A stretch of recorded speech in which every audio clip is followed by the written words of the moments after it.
প্রথমে আমি এখানে 200 গ্রাম মুগের ডাল নিয়েছি, তার সঙ্গে 250 গ্রাম গোবিন্দভোগ চাল। ডালটাকে কম আঁচে রেখে একটু সুন্দর গন্ধ আসা পর্যন্ত ভেজে নেব। ডাল ভাজা হয়ে গেলে চাল আর ডালে একই সঙ্গে মিশিয়ে ভালো করে ধুয়ে ঢাকনা দিয়ে রেখে দিলাম। মিক্সিং জারের মধ্যে কিছুটা আদা, গোটা জিরে আর গোটা ধনে, হলুদ গুঁড়ো, লাল লঙ্কার গুঁড়ো, কাঁচা লঙ্কা দিয়ে জল দিয়ে মিহি করে বেটে নেব।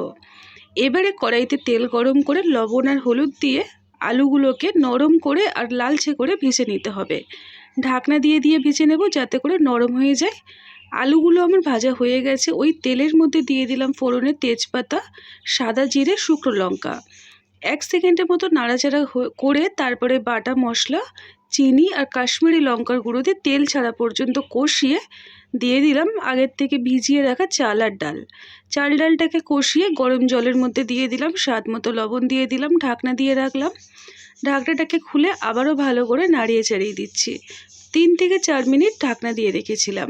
ঢাকনাটাকে খুলে ভেজে রাখা আলু, কাঁচা লঙ্কা দিয়ে আবারও ঢাকনা দিয়ে রেখেছিলাম একদম কম আছে। যখন আলু, চাল, ডাল সেদ্ধ হয়ে যাবে গরম মশলা দিয়ে দিলাম, দিয়ে নাড়িয়ে চাড়িয়ে দিচ্ছি। আর সবার শেষে আমি দিয়ে দেবো প্রয়োজন মতো চিনি। যেহেতু নিরামিষভাবে তৈরি করছি তাই আমি এখানে চিনির ব্যবহারটা একটু বেশি করে করলাম। চিনিটাকে সবার সাথে খুব ভালো করে মিক্স করে নিলাম। সবার শেষে ঘি দিয়ে নামিয়ে নেব। নিরামিষ পদ্ধতিতে খিচুড়ি তৈরি করা একদম আমার হয়ে গেল। এবার একটা প্লেটের মধ্যে সার্ভ করে নিচ্ছি। আমার মতো কারা কারা খিচুড়ি খেতে ভালোবাসে একবার হলেও জানিয়ে যেও। টাটা।